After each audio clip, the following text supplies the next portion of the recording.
So welcome everyone to our second European Academic Integrity Week.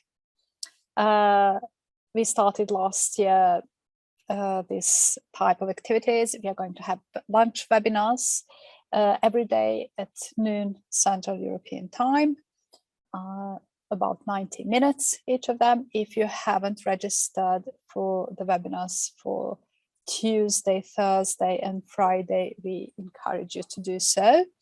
The webinars are organized by European Network for Academic Integrity and Uppsala University.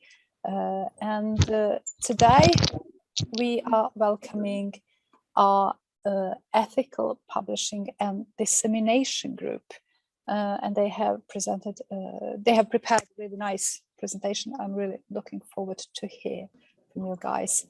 And Irene, I'm giving this to you so you can start your presentation and present everyone.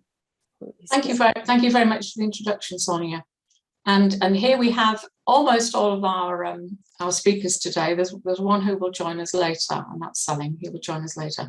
I'm going to start sharing my screen with you now, and I'm going to use the same screen.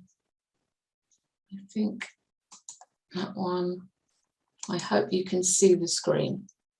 Yes, it works perfectly. Yes, good. Okay. Right, so we're going to talk about putting our trust in academic publications, and we have 8 of us going to talk today, so it's quite tricky, quite complicated. Please use the chat to introduce yourself and also to tell us where you're from. And I hope you enjoy our presentation today. If you have any questions, you can either put them in the chat or put them in the question and answer, and we'll try to answer them as we come to those questions or at the end if we don't have time. So we have a really interesting group of presenters today, and as Sonia said, we are actually a working group of the European Network for Academic Integrity called EPAD, Ethical Publishing and Dissemination. And here we are. I'm not going to read everybody's names out. People will introduce themselves as they talk. And what we're going to talk about is we're looking at different perspectives of academic publishing. We're looking at how readers view academic publications, researchers, students, and the general public. And we're particularly looking at why it's important to be able to know whether what you're reading or the journals that you want to publish in are reliable and trustworthy. And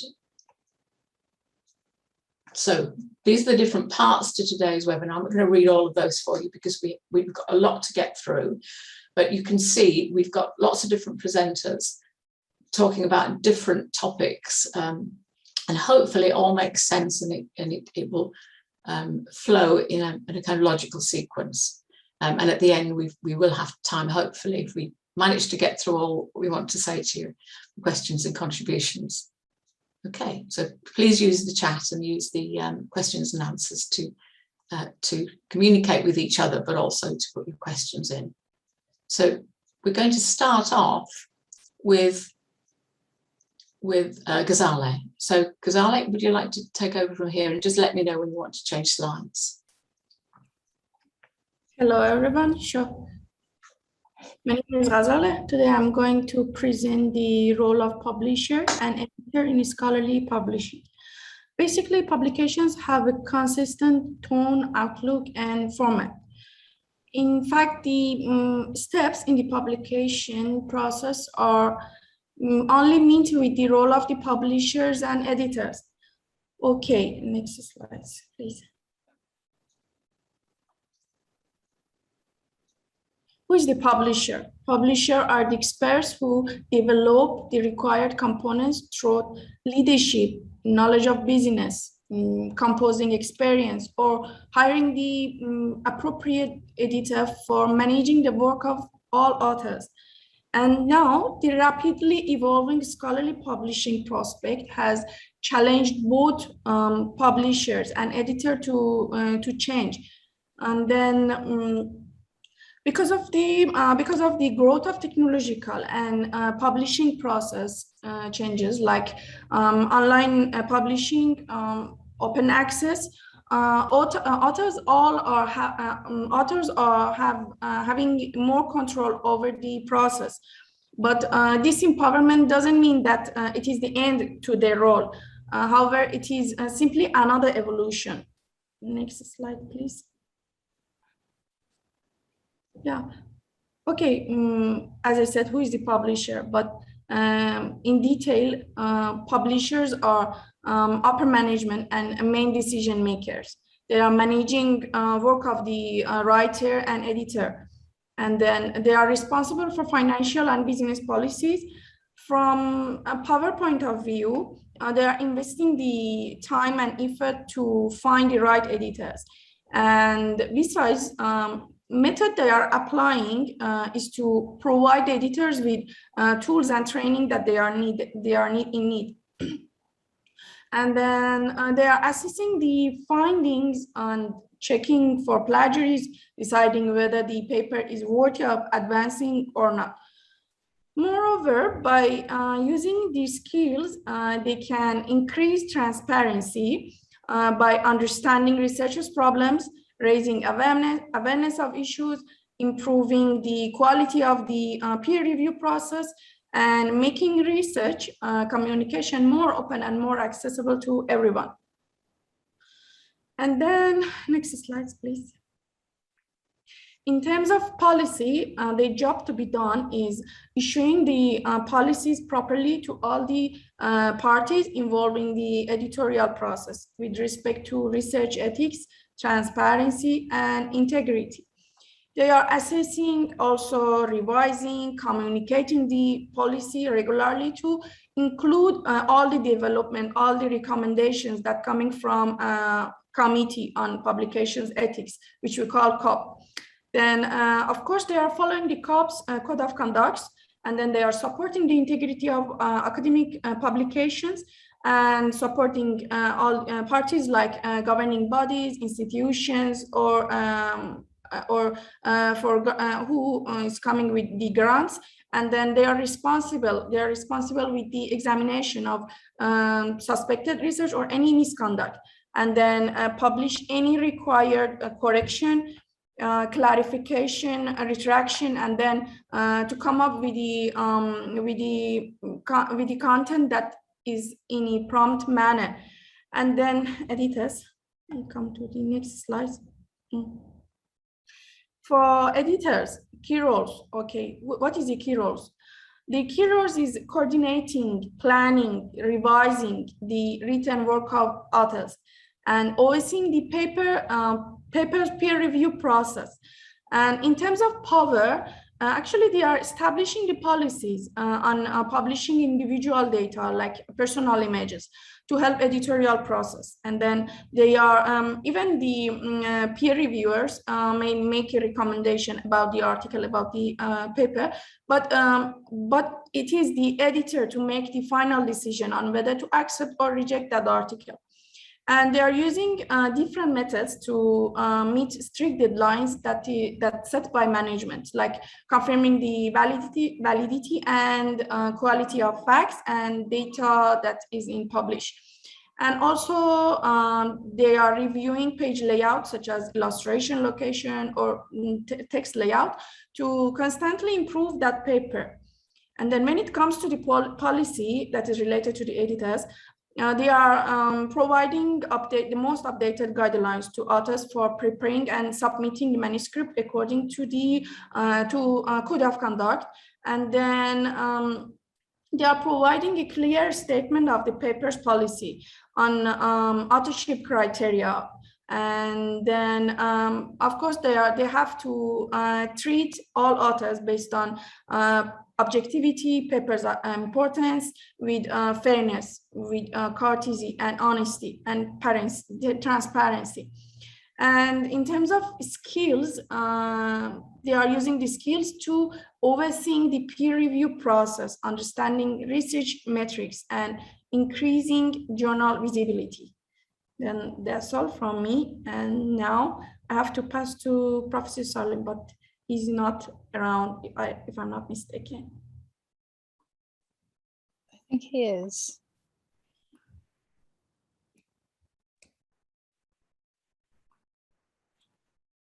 Okay, thank you, Ghazale. Ghazale already talked about the role of publishers and the role of editors here in running the journals, in running legitimate journals. And here, I'd like to talk about the evaluation, scholarly evaluation of a manuscript submitted to a journal for publishing. How does the process work here? To illustrate this, I borrowed a figure from Tyler and Francis, one of the well-known publishers, well-known academic publishers, as you already know. Okay, what happens at the first step, as you see in the figure here? Editor receives a paper. Okay, as an editor, when someone receives the paper, what happens? At the first step, that might be called as pre-screening process, the editor checks the paper. Against what? Against, for example, the readership. Is the paper suitable for the journal? And does it have a potential to contribute to the journal, considering the aims of the journal and the main aim of the paper? So if the authors persuade, if the paper persuades the editor, okay, there is some potential in this paper, then the editor moves to the third step. What is this? Now the editor goes to the reviewer pool and finds suitable reviewers for that specific manuscript.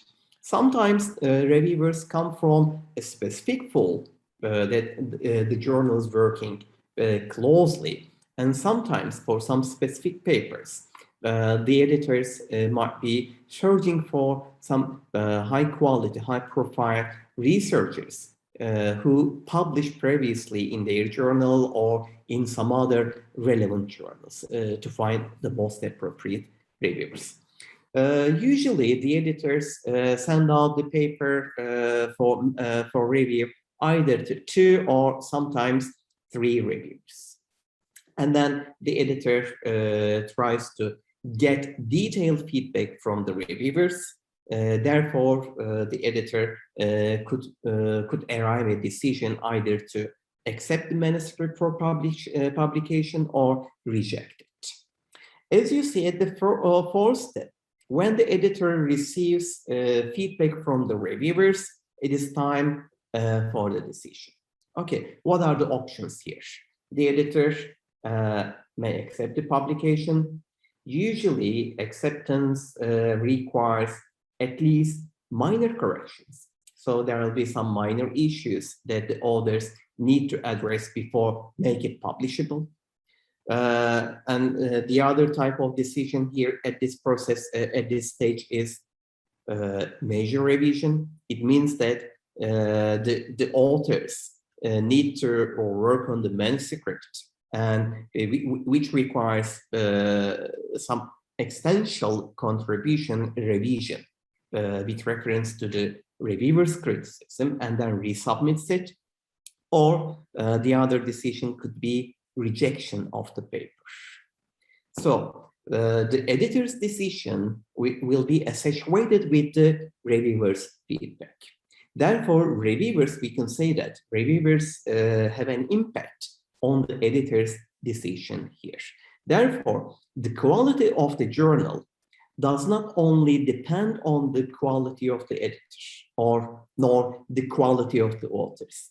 As you see, the quality of the journal is also somewhat related to, unavoidably related to, the quality of the reviewers. How quality feedback they are providing to their prospective authors. This is very important.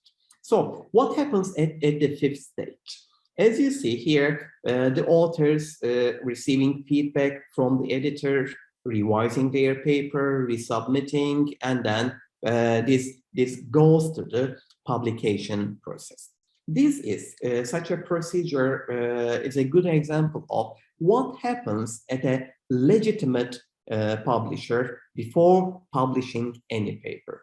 Okay, if we can move to the next slide, please. We will see different types of peer review process here. Okay, we said that the editor sends out the paper either 2 or sometimes to 3 reviewers.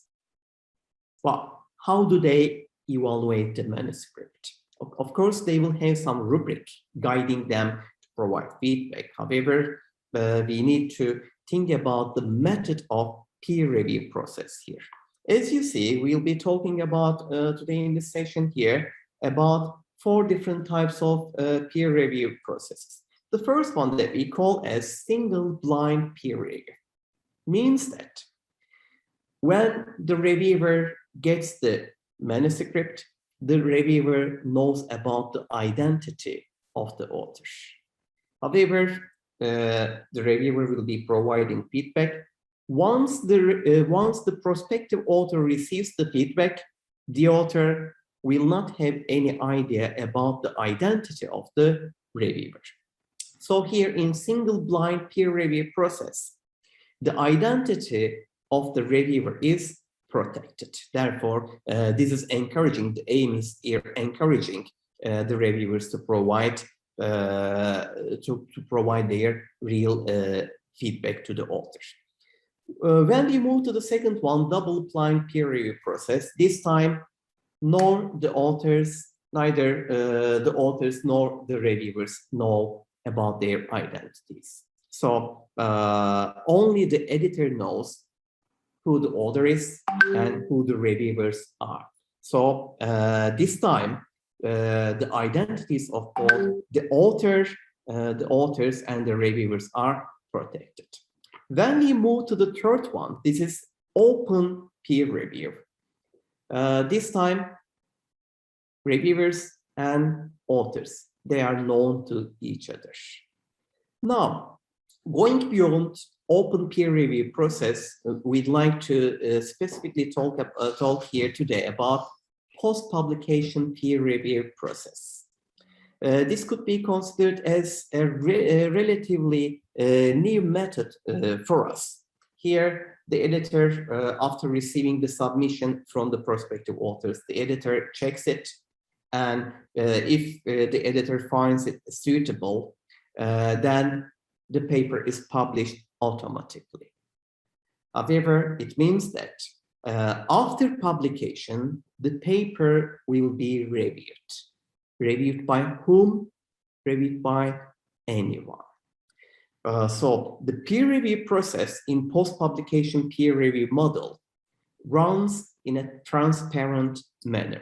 If we can move forward to the next slide, please, we will see some criticism, some contribution to post-publication peer review, considering its reliability. I mean, in the previous slide, we said that anyone could provide, could review the paper.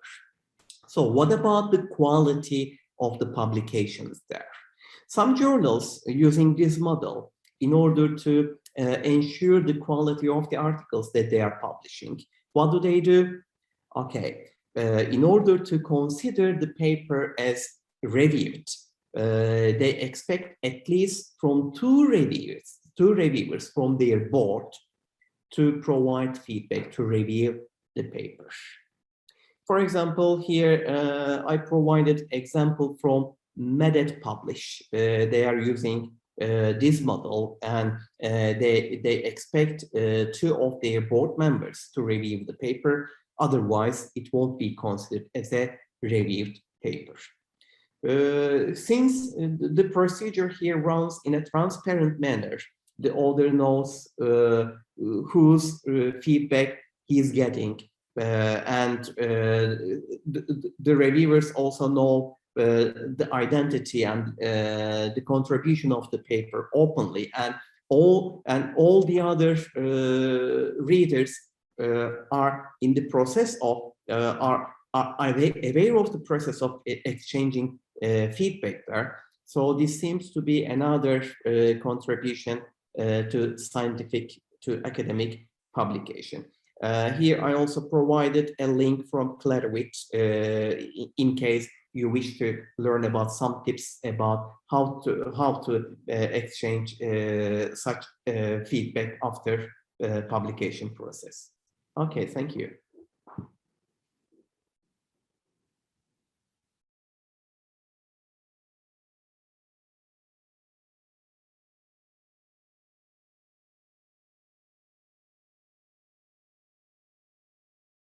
So do we have Samaya? I think we have lost Samaya. Shiva? Yes. Perhaps you can come in here, Shiva. I'm just waiting for her, but anyway, I'll start. Probably she can come and join, I think. Right, so the reviewers, there are, I mean, actually this slide is actually we borrowed from the words from Professor Kevin Ward, University of Manchester. So he actually more or less tabulated different types of reviewers. One is the bitter and twisted reviewer. He always go over and beyond to find fault with others. And the second one is enthusiastic and supportive. This kind of reviewer is the one you wanted, because he's always enthusiastic about your work. He will try to support. He will be critical, but he will support you.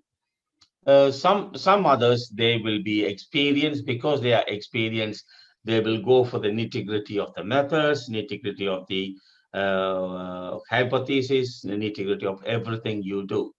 And also there are some other reviewers who always worry about themselves, and then sometimes they will more or less indirectly ask you to quote their own publication, because it's all about themselves, because they think that they are the master of that particular field. Some of them are annoying and some of them are brief. I mean, most of the time the brief reviewers are mainly due to the fact that they run out of time and the editor was more or less pushing them to finish, or they are just giving 2 or 3 sentences. The brief reviewer is as bad as annoying reviewer. Next slide, please. Right, so the types of editorial decision. I hope Sumaya is back. Yes, hello everyone. Yeah, I'll leave it to you. For this technical internet disconnection. Thank you, All Dr. right. Shaba, take over. Hello everyone. I'm very happy to participate in this particular event about the academic integrity.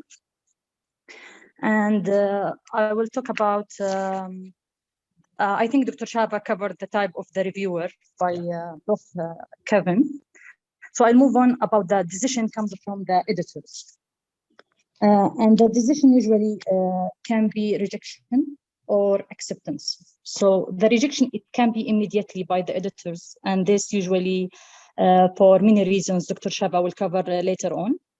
And it could be conditional rejection if the editors see that your paper is can be reconsidered. So they advise you to revise and resubmit after addressing all the comments of the reviewer as a new submission.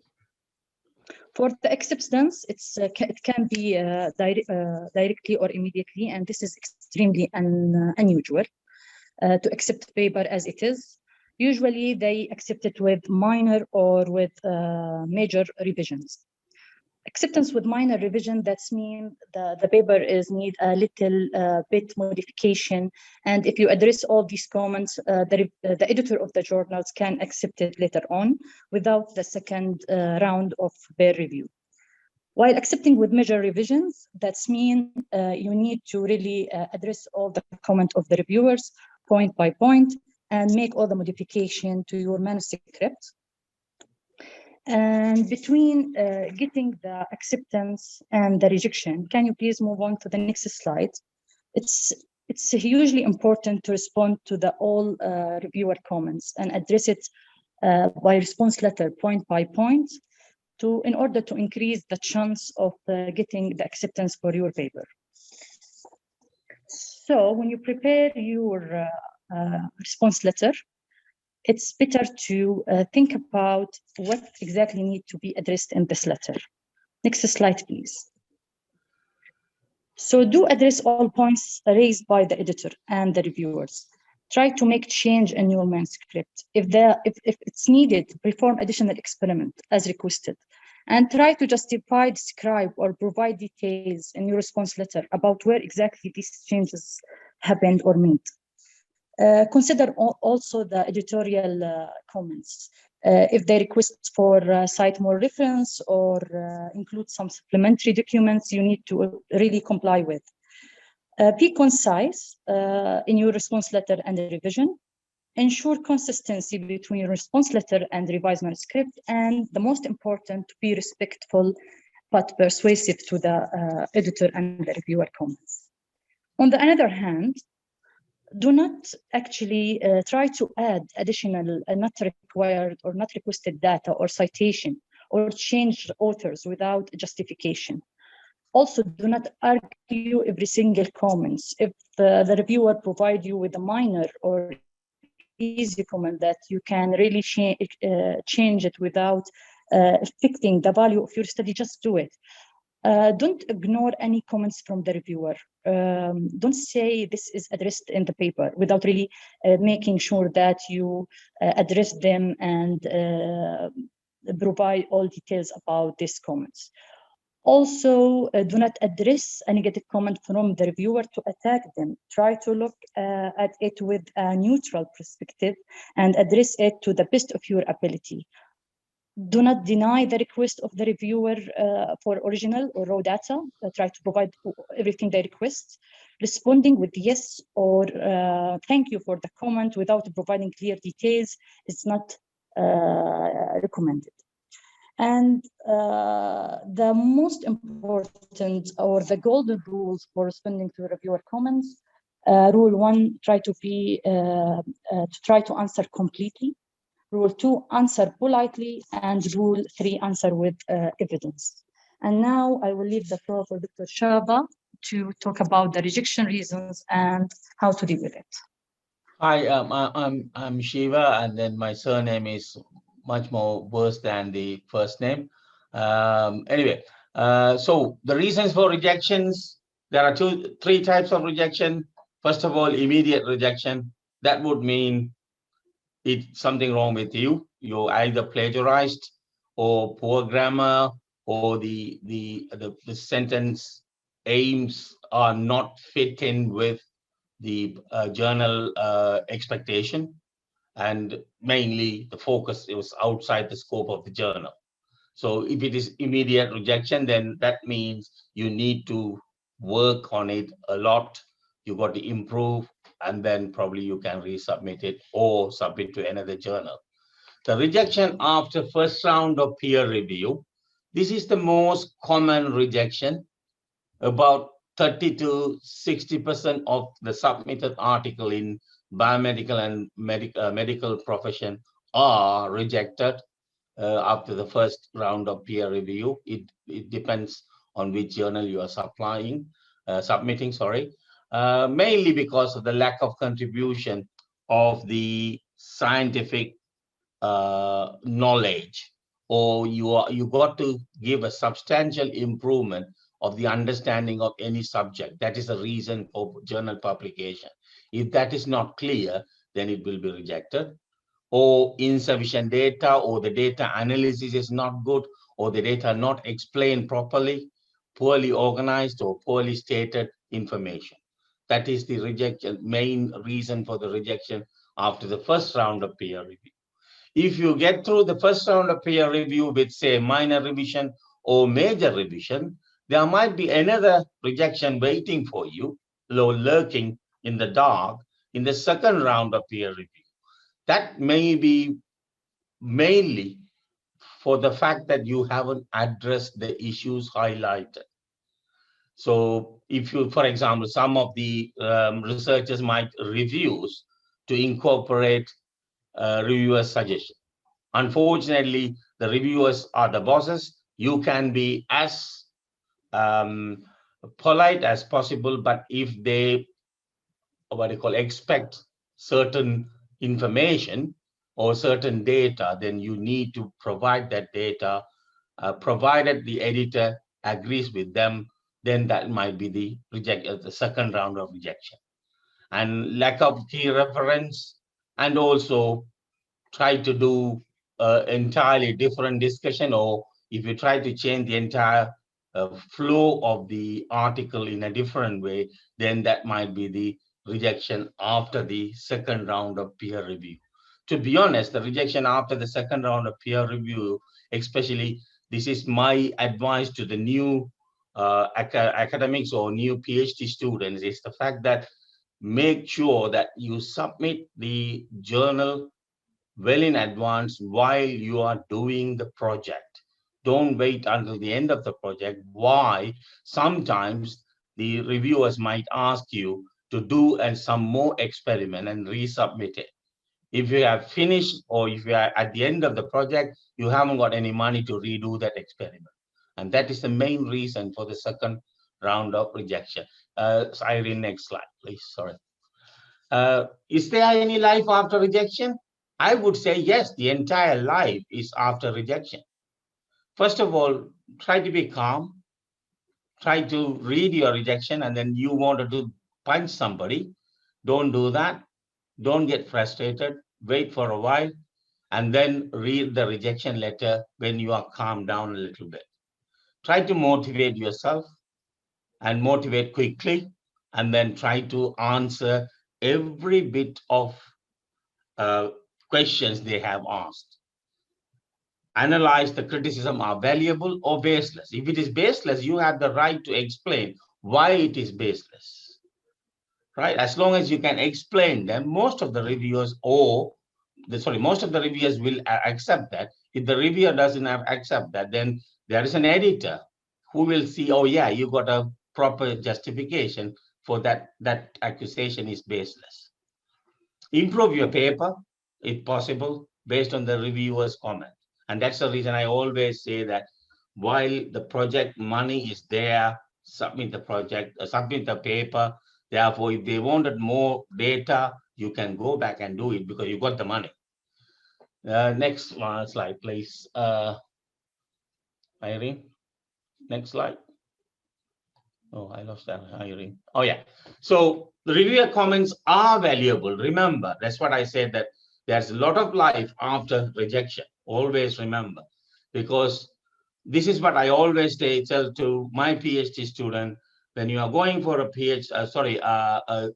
journal submission, you only got two options or two expectation. Either your paper will be published or accepted. That means everything is hunky-dory, or rejected. Just like anything in your life, you only have two options. Either the paper will be published or it will be rejected. When you are rejected, what have you lost? Nothing. Actually, you nothing. Accept the constructive criticism. Reassess your manuscript. And then get your friends and professors or who are working with you or the collaborator. Okay, these are the rejection. Can I address that? Try to address that. Try for the next impactful journal, and then go for other publication. Always remember, the rejections are the ways to improve your publication. There's always life after rejection. As Robin Hood once says, with opportunities on your side, there's no such thing as failure. So take the rejection and try to work on it and resubmit the paper or submit elsewhere. I'll pass it on to Robin and Salim. Okay, excuse me. Good morning, good afternoon. I'm Robin, and I've got a couple of chunks coming up. This first one with Salim. So basically what we're trying to get at here is what defines predatory publishers. Publishers who are after your money rather than any quality intellectual property that you might have to offer. So just starting with a quick overview, does the journal that's caught your interest for some reason have a form along the lines of global quarterly review of international multidisciplinary advances.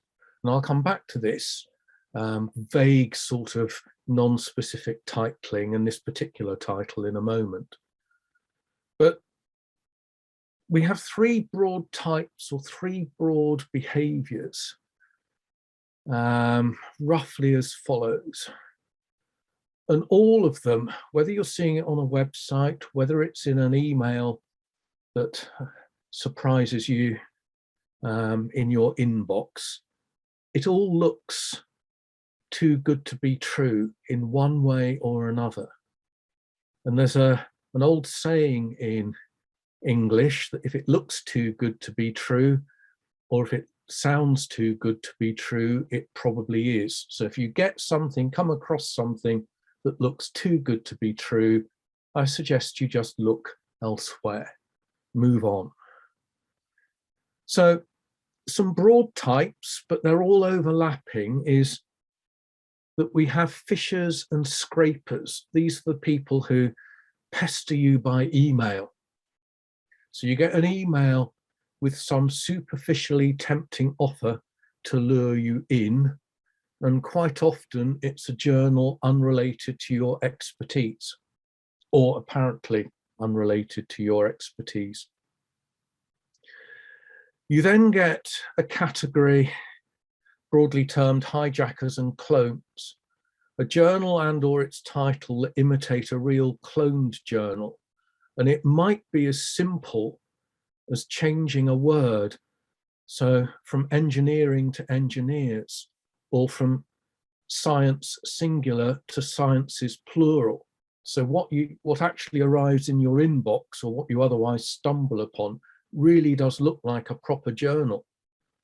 And you have to look quite closely to spot the changed word. The other thing that can sometimes happen, which is definitely naughty, and if you see this, you really do want to move away very, very quickly, is that a hijacker hijacks the real ISSN and takes over, steals basically the real impact factors and citation metrics of the real journal. So it doesn't just actually look like a real journal, it is really stealing and impersonating a real journal. And then we get things called shells, or sometimes called shells, where the website homepage, the landing page, the thing you'd land on if you were Googling a journal to publish in, looks really impressive. But when you go beyond that first page to look at editorial boards or editorial policy, or what variant of open access or subscription journal they are, there's almost no information or no meaningful information. So broadly, I mean, any of us on the panel could define a predatory publisher. There's Jeffrey Beal, who first coined the phrase. There are other websites out there that offer their own definitions. But broadly, it's a publisher that offers everything. So, quoting from Jeffrey Beal, they consider money far more important than business ethics, research ethics, publishing ethics, and that these three pillars of scholarly publishing are easily sacrificed for profit. So again, if you stumble across something that looks too good to be true, appears to lack anything resembling integrity, it's kind of hitting this definition. Then we get something slightly different, vanity publishers.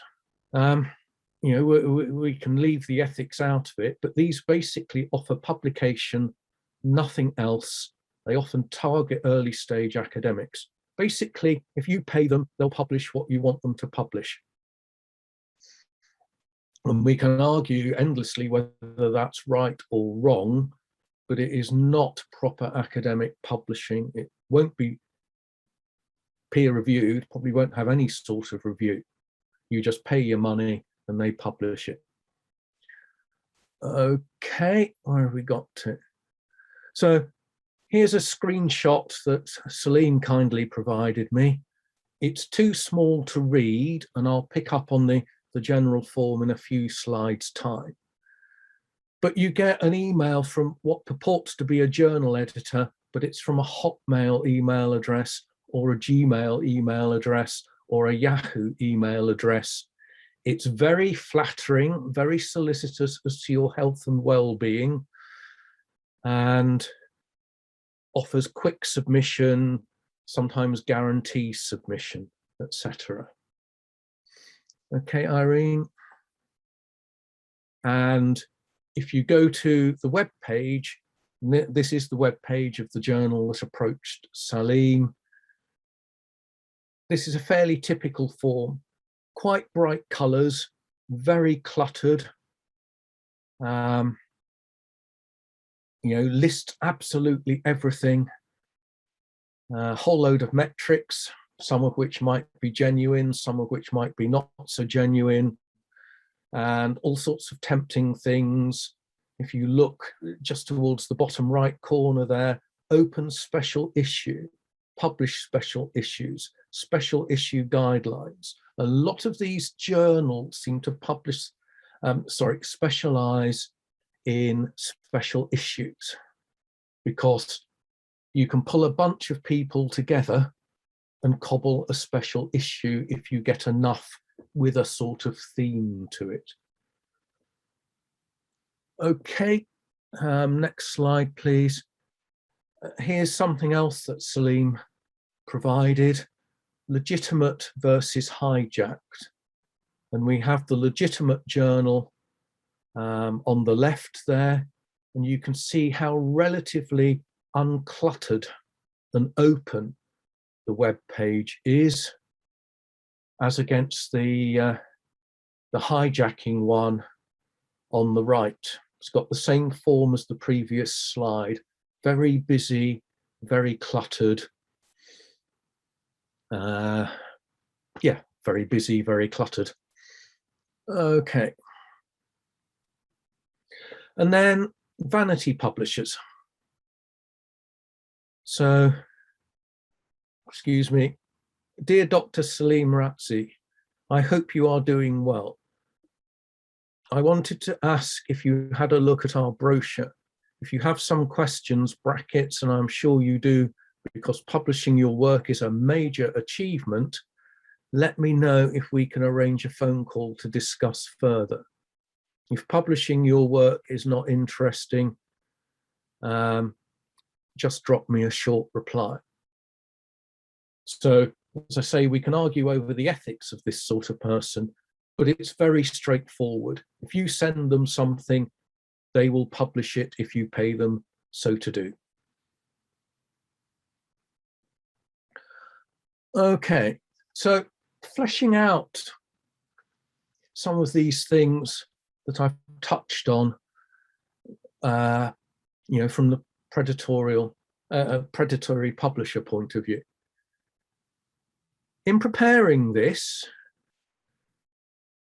I was aware that predatory journals have an over-fondness for words such as global and international and interdisciplinary, sometimes multidisciplinary, and advances, and sometimes progressions and discoveries, and quarterly and current and contemporary, all sorts of padding words. I mocked up the spoof non-existent journal title, the Global Quarterly Review of International Multidisciplinary Advances. And I'll come back to this in a couple of slides' time. So you receive an email from a journal with a catch-all title, lacking subject specificity, reminiscent of this journal title that I invented for this presentation. It very probably has empty or partially filled placeholders for sometimes your name, sometimes the title of your last journal, sometimes the title of their own journal, but often we are seeking one further article to complete our upcoming special edition. That's quite a common way of attracting your attention. Okay, no, back one. Yeah, looking from the other side of you, somebody who purports to have read your research outputs. So a Fourier theorist, i.e. me, receives an email from a journal in obstetrics and gynecology. So why? And the wording was along the lines, "Dear Professor, we have read with great interest your recent article in and respect your magnificent contribution and invite you to submit your upcoming research. Faster peer review, guaranteed acceptance." So how can you have peer review and guaranteed acceptance, as well as all the other problems in completely the wrong specialization? Also, this particular email, "We cordially ask you to submit your CV to join our editorial board." So I have never published anything on obstetrics and gynecology, but I still, some years ago, got an email. Okay, Irene, sorry. Now, when I was mocking up the global quarterly review, etc., I checked it out on Google because I didn't want to find I'd invented something that somebody had already invented. I didn't, but I came across these two journals that do exist: the Advanced Research Journal of Multidisciplinary Discoveries and the International Journal of Advanced Multidisciplinary Research. And I checked both those out. They're listed at a couple of these websites that compile lists of predatory journals and predatory publishers. So just based on that listing, let's take a look at the two websites and pull out some key features. So here's the ARJMD. And you can see, this is only the sort of top bit, only the banner, but you can already see the busyness, buttons for everything. And it's all really aimed at pulling you in to pay money to publish, not really trying to pull you in to read the articles of interest that they have published, which is what proper journals or bona fide journals try to do. There's also a spelling mistake.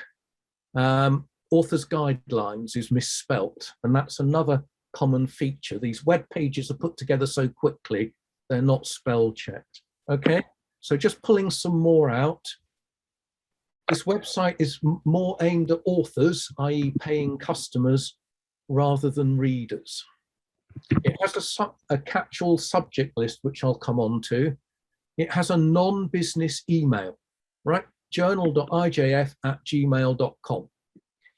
There's a lot of spelling and grammar and punctuation errors and inconsistencies.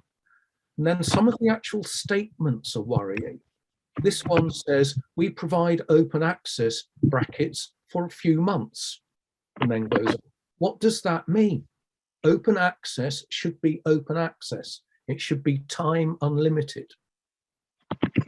And then it claims to be accredited with the Open Association of Research, Society, brackets, USA. But when I checked that out, it does indeed exist, but it's based in India. So why would we have an apparently American association based in India? I don't know.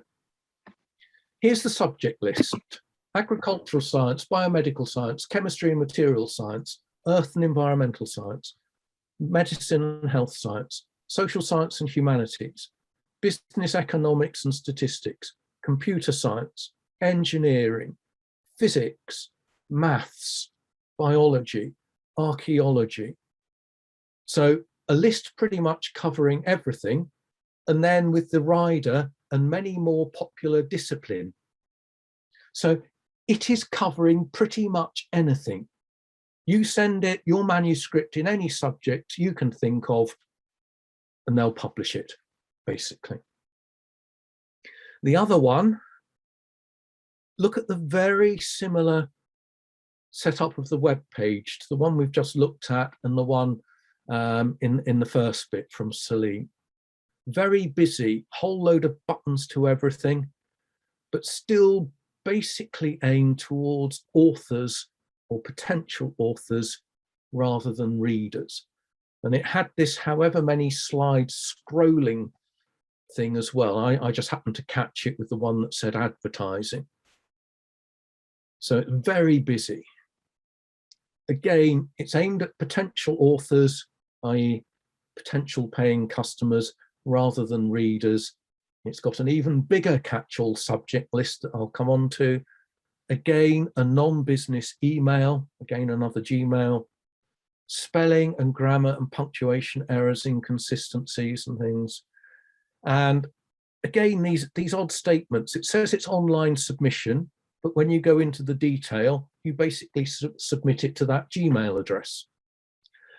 And it advertises at several places, contacts for further queries. And again, you might expect an online form. This is just a WhatsApp number. So it really doesn't look professional.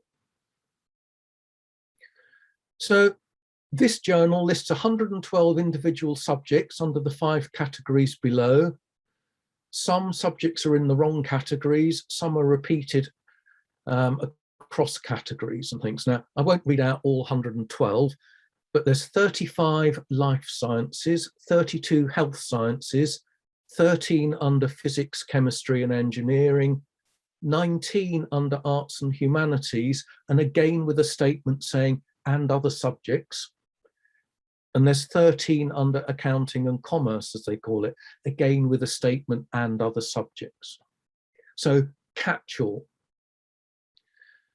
The other aspect of this can be phantom editorial boards. Check, is somebody who's really who's named on the list of editors really an editor? There was a court case a couple of years ago with the United States Federal Trade Commission versus the Omics Group publishers. And in the judgment, which you can go and look up, it noted that Omics claimed up to 50,000 editorial experts. But when you went through the names, only 14,598 appeared to be unique names. And that's under a third of that 50,000. And then when challenged, Omics could only find evidence that 830 of these named people had actually agreed to be editors or editors and reviewers. So 1.7% of that headline figure. So basically, just to finish, another saying in English, look before you leap. It's possible for bona fide publishers, proper publishers, to display 1 or 2 questionable characteristics. You know, they might approach you by email for a special edition that really does exist. But in essence, the more questionable characteristics you see on a website or in an email, the more likely the publisher is to fall within a definition of predatory. And as a minimum, I would say that proper or bona fide publishers will have proper email addresses and submission procedures, and they'll have proper mail merge software. So you'll get a proper email. You won't get one with spaces and brackets and all sorts of other mistakes in from basically software that they can't use properly. Okay, thank you.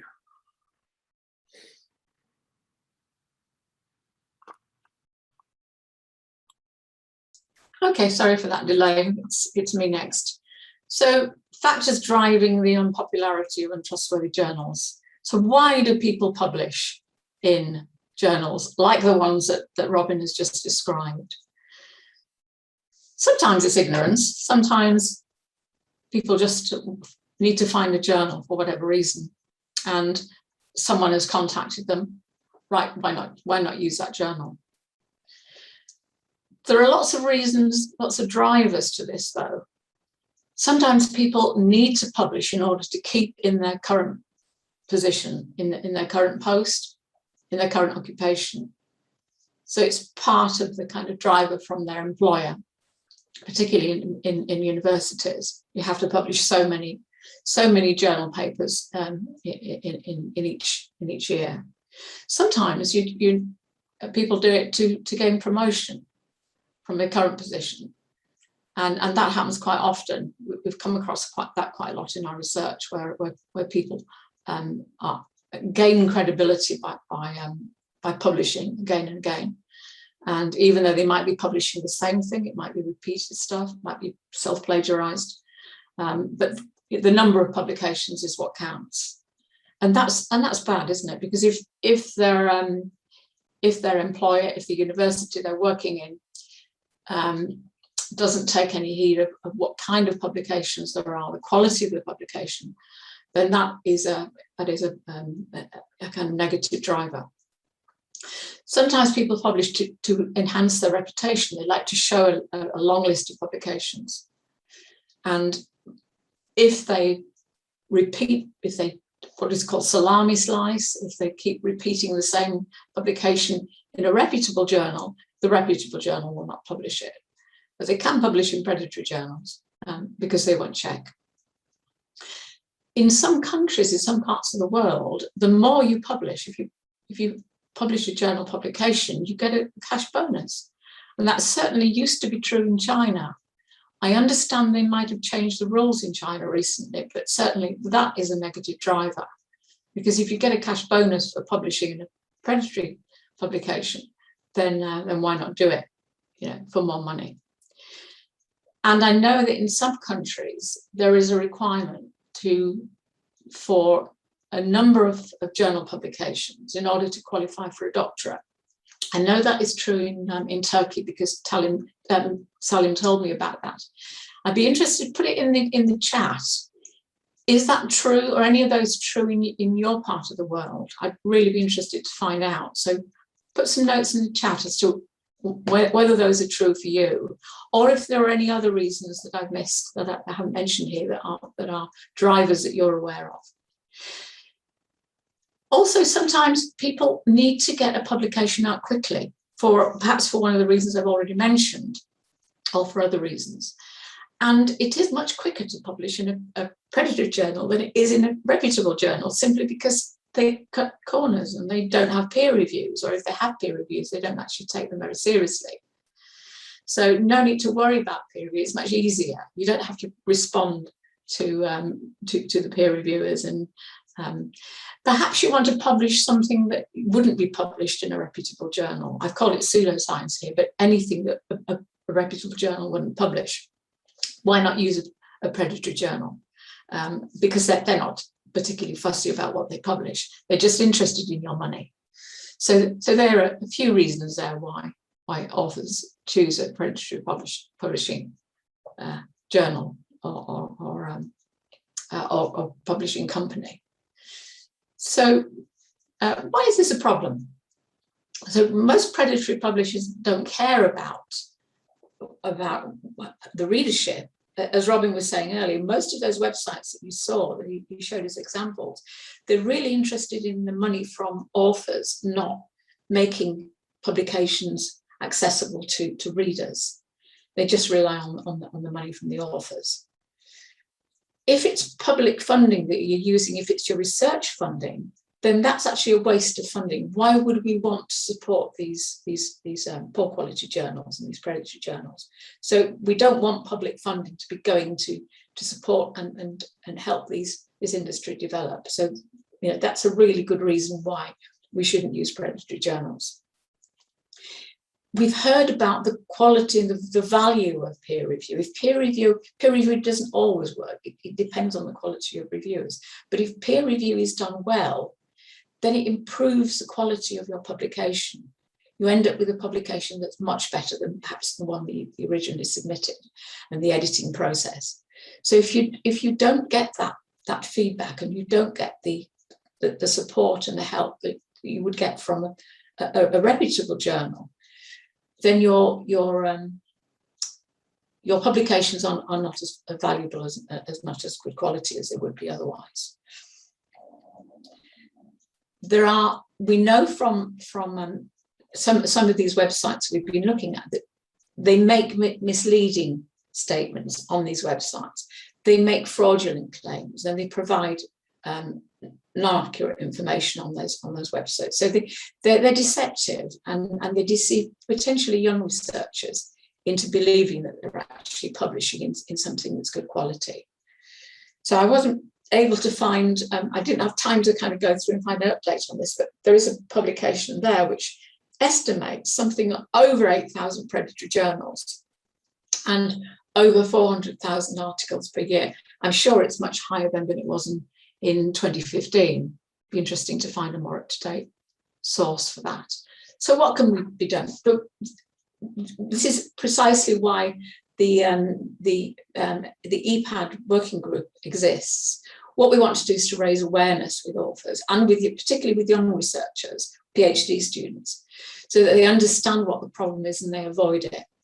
So we need to everyone needs to understand the characteristics of predatory journals.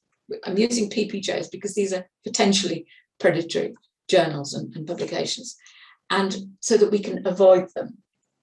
And the more people do that, the less market share they have, and some of these hopefully will go out of business. But we also need to talk to the people that are setting policies that are driving these the popularity of these journals. So we need to use our influence to persuade governments and institutions not to set policies that have unintended consequences that drive the use of these journals and drive the profits of these journals, particularly what we call the publisher or perish culture. Also, whitelist and blacklist are very good, but someone needs to maintain them, and people who run these journals often become targets for predatory journal. Note of caution. So we can't always rely on peer-reviewed journals, and there's a really interesting article here that Rejection Watch brought out about a month ago in September. So a total of 400, I'm quoting here from Rejection Watch, a total of 436 papers in 2 Spring and Nature journals are being subject to expressions of concern in the latest case of special issues. What they suspect is they're being exploited by rogue editors or impersonators. And this will lead to a lot of retractions. And further on in the same article, it says the majority of the authors of the papers appear to be from China. And they say later, this makes the 5th time that we're aware of that a journal has been scammed by impersonators. Elsevier has also issued expressions of concern for about 400 articles earlier this year. So that just tells us we need to be aware and we need to be skeptical. Just because it's in a really good, reputable journal, it doesn't mean that the article itself, the actual manuscript itself, is good quality. So beware. And here is, I just want to finish with this one. It's a really interesting email that I got. The other way we can get lured into publishing in a predatory journal is through an invitation to a conference. And I'm not going to dwell on this too much, but it's absolutely full of spelling mistakes. So this came to me on the 9th of October. It's sent to me personally, and I've just copied it. I've enlarged the text a little bit, but we're interested in what a TPC is and a KN. We think a KN might be a keynote, but we're not sure what a TPC is. So suggestions in the chat, please. What do you think that might mean? So I think I'm just about finished now. So I'm going to hand on to Mawawi. Are you there? Thank you, yeah. Okay, great, thank you. I'll be talking about evaluating the credibility of a journal article from reader's perspective. In this talk, I'll be giving some definitions. Sorry, let me just go to that one. Yeah. Okay. I'll be giving some definitions on why about credibility and why credibility matters. And I'll also shed some light on the type of readers.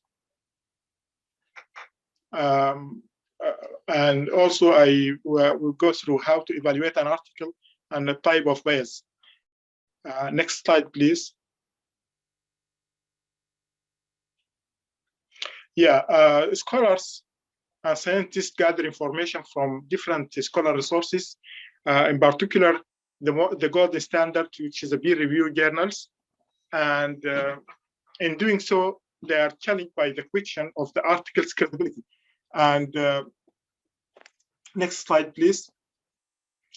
Article needs to be evaluated for and accuracy. Can you hear me? The level of accuracy, evaluating the credibility of a journal's. Yes, you're breaking up a little bit. Especially. We can hear you. Can you hear me now? Hello? Evaluating credibility of a journal articles is not an easy job for young scientists and young scholars. Ability to critique research article must be acquired to judge credibility of information resources. Next slide, please.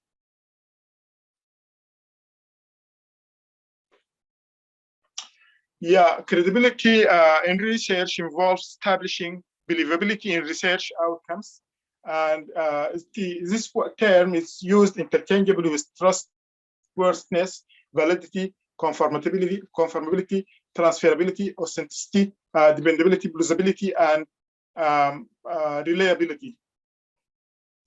Next slide, please.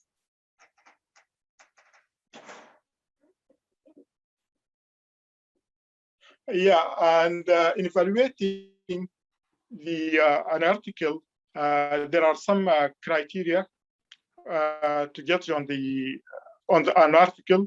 The first criterion, which is very important, is author's background and their affiliation. They have to be from well-known institution, university, or any other setting where there is research.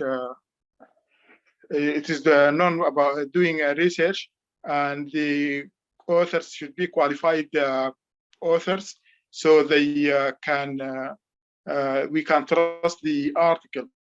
The second is the structure of the research article itself, which is we just abbreviate it as IMRAD, which is parallel to the sequence introduction, method, results, and discussion. And we'll start with the introduction, which is supposed to be must indicate why the research was undertaken. It should be adequate and recent, very recent, up to date, and the objectives should be stated clearly in the introduction part. As for the methodology, it should address the sample size and sampling technique, the selection criteria, exclusion and inclusion criteria, study design, and statistical analytical to be used. This should be sufficient, should give sufficient details for others to repeat or to extend this study, this kind of study. The authors have to indicate quite about procedure. The results part, it has to show that in a logical sequence, that the experiments were done with respect to the objectives of the study and have the appropriate statistical analysis. And the discussion part should present the findings of the current study in the context of previous research and theoretical concepts. Also, it worth that you should see, as a reader, you should have a look at the references and see if they are relevant and up to date, and also see if the authors have included unnecessarily or needlessly their own publications. They cited from their own publications. The third criterion is the impact factor of a journal, which reflects that the journal is respectful among the scientific community, and how trustable that journal is. Next slide, please. Actually, there are two types of readers when reading or going through any peer review or any scholarly sources. That readers can be subdivided into two types: epistemic, who are looking for credibility and accuracy of the article, and non-epistemic, who are really looking just for the relevance and accessibility of the article. I guess most of the scientists or scholars, they are epistemic, and they are looking for accuracy and credibility. Next slide, please. Actually, readers must bear in mind that the peer reviewers are human beings, and they might be very subjective, and they might be subjected to their own some sort of bias and conflict of interest. Maybe the manuscript they reviewed or the paper they reviewed is falling in the same research interest, or maybe supporting some of their findings or some of their publications, or citing some of their work. Next slide, please. The art of article critiquing, article research is by most criteria as important as factual knowledge, and we have to try, as scholars, we have to try to develop critical appraisal skills. Many thanks. Thank you so much, Irina. Thank you, the panel and the organizers. Right, Lara, you wanted to do your own slides, so I'm going to stop sharing now, and then you can share your slides. Okay. Okay.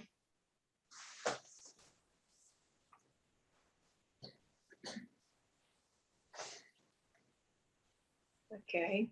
So, can you please tell me if the presentation is okay? Yeah, Yes, is it okay? Okay, so good morning to everyone. I'm Laura Ribeiro from the Faculty of Medicine of the University of Porto. So I will start my presentation by outlining two recommendations, one by the International Committee of Medical Editors, saying that as authors, we have the responsibility to evaluate the quality of the journals to which we submit our manuscripts, and another by the NIH, saying that authors must be able to identify journals with best practices and avoid those with no clear stated and rigorous peer review. Actually, the selection of the journal probably depends on the discipline, but in this study, the authors found 16 criteria which are the most important for authors when selecting a journal. And the main ones are here marked in bold. So why is it important to select a good journal? Essentially because when we make a wrong choice, we are wasting our time and motivation. We may potentially undermine the credibility of our work and our reputation. A wrong choice also prevents the dissemination of our work. We can even lose funding opportunities and ultimately delay our career progress. So especially when we choose a predatory journal. So it is also important to decide the timing of this journal selection. Since if it is before manuscript preparation, there are some restrictions, for example, related with the length of the paper and content presentation quality, but we can save time. And on the other hand, if you decide a journal after manuscript preparation, there are no restrictions on writing, but reformatting the manuscript for a target journal may be time consuming. So some authors think it is a mistake writing a paper first and then decide the journal. So here in this slide are listed several factors that may impact the decision of selecting a journal. And now I will briefly talk about each one. So always make sure you read aims and scope on the About the Journal section, so you have an understanding of the topics covered to ensure your article fits within its scope. Be aware that even sound work can face rejection if its topic doesn't not fit the scope of the journal, and this can lead to unnecessary waste of time. Guidelines for authors vary from journal to journal, unless they belong to the same publisher. So visit the journal's website and go through the guidelines.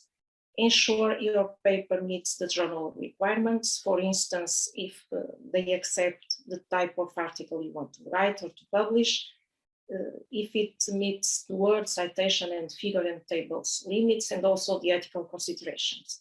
So be sure your paper complies with the guidelines of the target journal.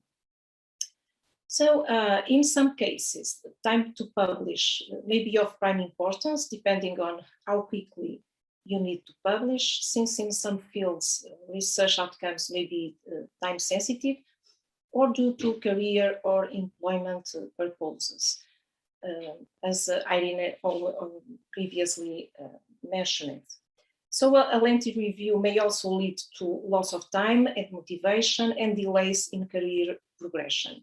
So that's probably one of the first questions you may ask is, do I need quick publication? And also, does the journal's website provide the average time from article receipt to first decision, the time until final decision, and time to publish? So answers to these questions will help you selecting the right journal under certain time constraints that you may face. At least in biomedical and medical sciences, impact factor is indeed the most used metric authors consider when choosing a journal to publish, and it is usually used as a proxy of the importance of a journal within its field. And indeed, the impact factor of the journals we publish in are often used to determine the quality and importance of our work, and might even have an impact on grant applications and career promotions. Peer review transparency is definitely a cornerstone of scientific publishing and a benchmark of journal quality. So in case you never heard about a target journal, you should check its review process to ensure it follows the common practices in your research field, as Irene already mentioned it.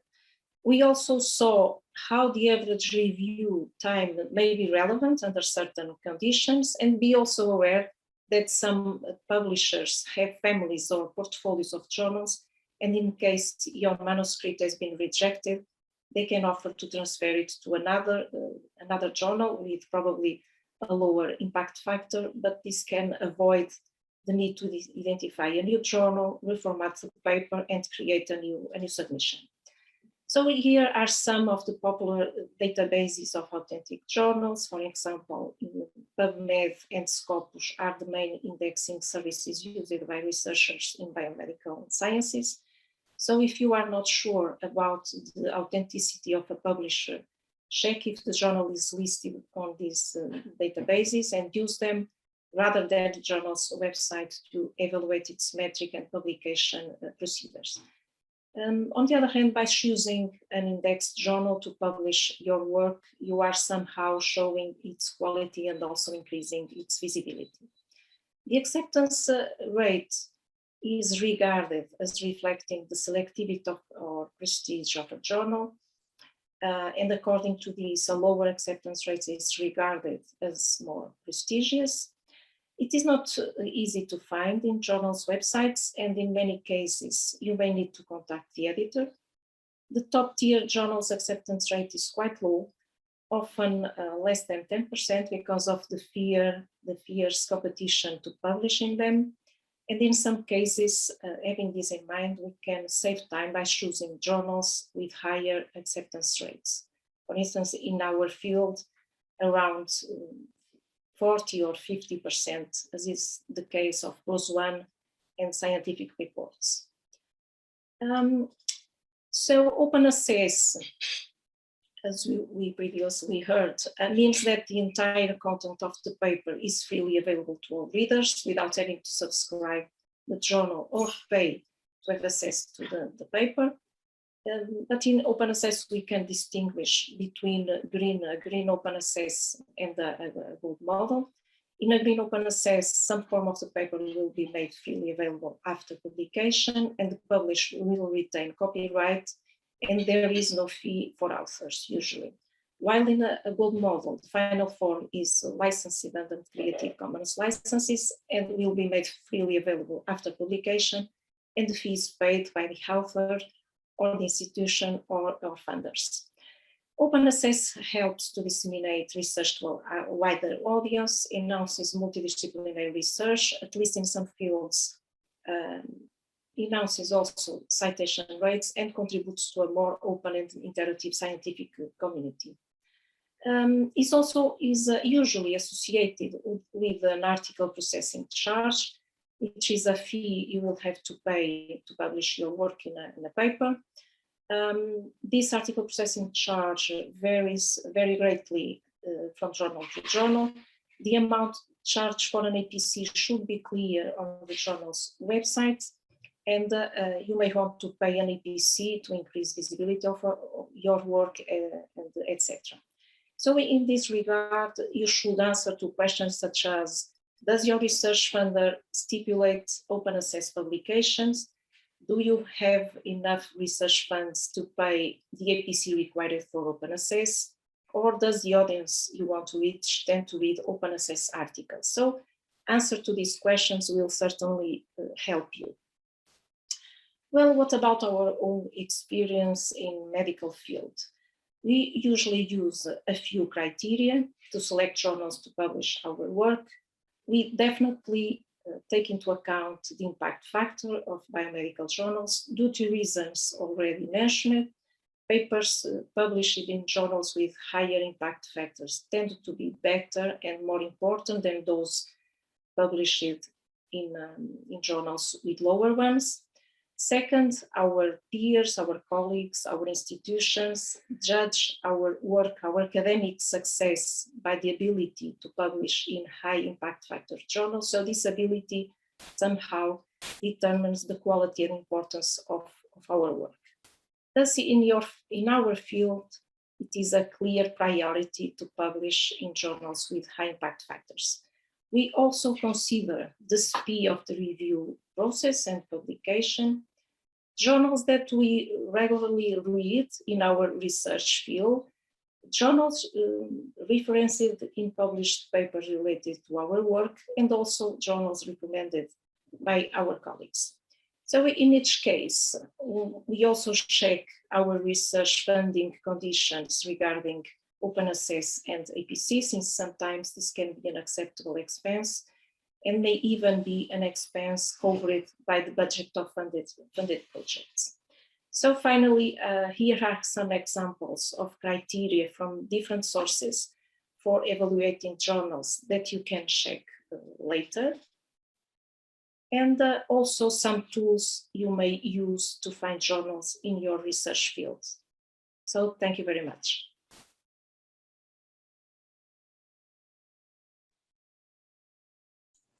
Well, thank you very much to all my colleagues for what I think was a really interesting presentation. I hope our audience agrees.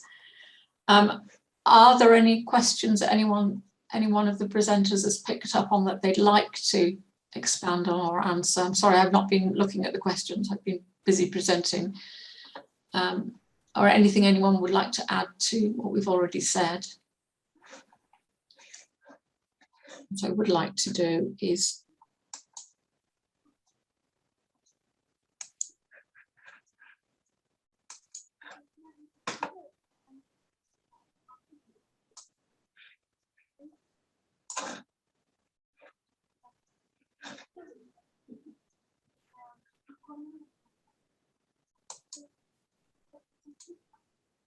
okay, so I've put a slide on there saying thank you for listening and contributing, and also very importantly, if you've enjoyed what you've heard about and you'd like to join our working group, then please contact me.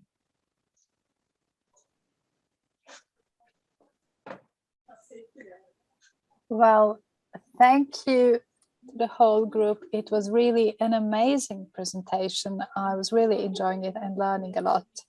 The presentation is recorded and will be published on our website in just a few days. And join us on our other webinars during this week. Thank you. Thank you, and thank you all for joining in. Thank you.